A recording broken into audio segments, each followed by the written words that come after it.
Canoptek Court detachment is doing some major work recently, and we are here to reveal 3 strong and efficient combos you can bring to the table whilst using it. The Detachment Rule is focused around a power matrix mechanic. Whilst you can control half the objectives in an area, that area is considered to be within your power matrix. Your deployment zone is always considered to be in your power matrix. All Cryptek and Canoptek units, plus whoever they join, gain reroll once to hit, and this becomes a full reroll if you are within your power matrix. Quite easy to set up and similar to the Chaos Demons army roll. The first combination comes from the Doomstalkers. It's good to see these units performing and seeing the table this edition opposed to being left on the sidelines in 9th.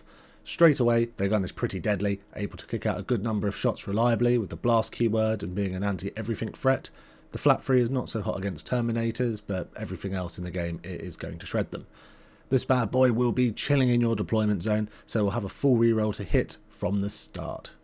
Combine this with the heavy keyword and you won't be dropping many shots, if any.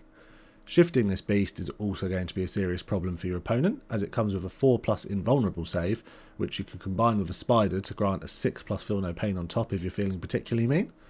Although, I would leave the spider at home and keep a Technomancer nearby because they can repair the Doomstalker 3 wounds a turn on top of what it can already self-heal.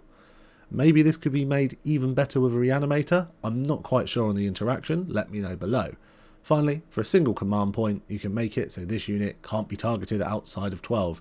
Useful, but personally I think it's tough enough and the CP investment is most likely not needed, but useful at a key point of the game. The almighty Wraiths, a tough Necron staple for many editions, the Wraiths continue to put in work. As a standalone unit, they are a night meta shift with a high toughness, fast move and a solid invuln. They're not one you can ignore, you do have to deal with them.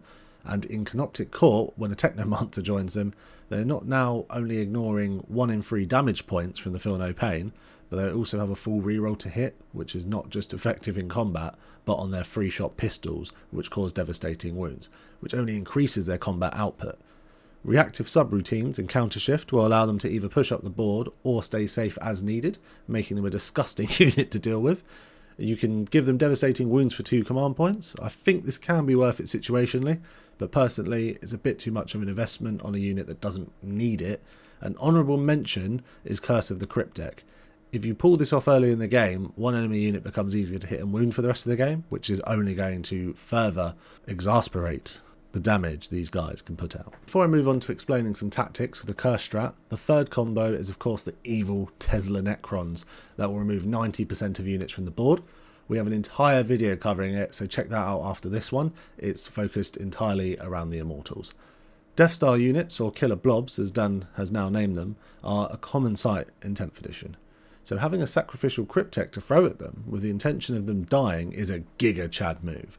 You throw them in, they die, you use that strat, which is Curse of the Cryptek, and that blob is now +1 to be hit and wounded by the rest of your army for the remainder of the game. It's very cheeky, but I'd say totally fair. Our fantastic editors, which we don't have, are PowerPoint kings, and have provided this amazing diagram. Suboptimal Facade can be a game-changing but situational use. It lets you reanimate a model when being charged. This can let you greatly hinder enemy movement or close a gap, preventing enemy models getting onto a point after they charge. It's well worth considering and really can be game changing. Thanks for watching everyone. We do have a Patreon with a free monthly giveaway on it. We also run a narrative campaign where your games affect the outcome. The links are below.